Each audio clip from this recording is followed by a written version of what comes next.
మనోజ్ గురించి ఇంక రోహిణి అయితే తను నేను గాని పట్టించుకోలేదు అంటే మీ కొడుకు ఈ పాటికి వేరే విధంగా ఉండుండు అన్నట్టుగా చెప్తూ ఉంటే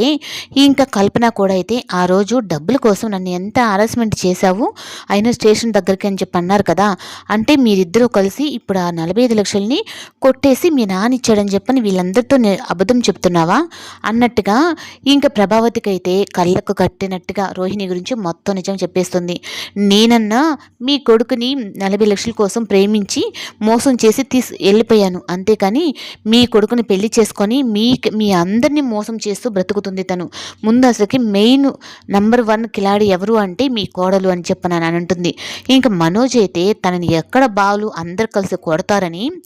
ఇంకా ప్రభావతి దగ్గరకు అయితే వచ్చి, అమ్మ నేనైతే ఏం చేయలేదు, నేను ఆ డబ్బుల్ని మా నాన్నకే ఇచ్చేయాలని చెప్పని చూశాను, కానీ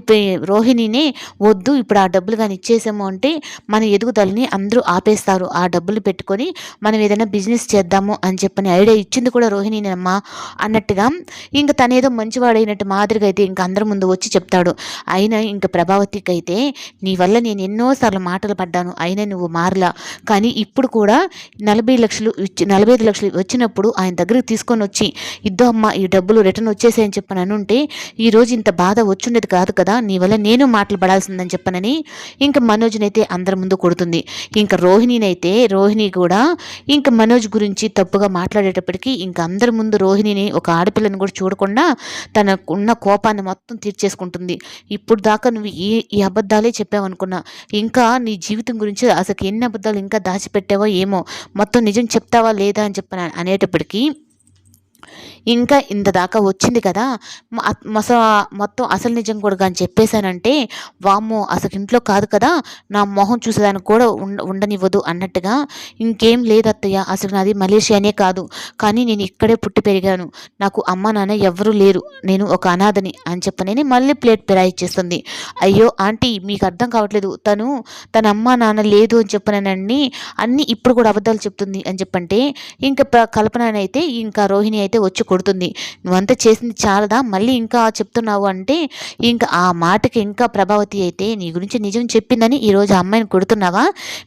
నాకైనా చెప్పి సావచ్చు కదా, 45 లక్షలు వచ్చాయి ఏం చేయమంటారు అత్తయ్య అని చెప్పని ఒక్క మాటనే చెప్పారా,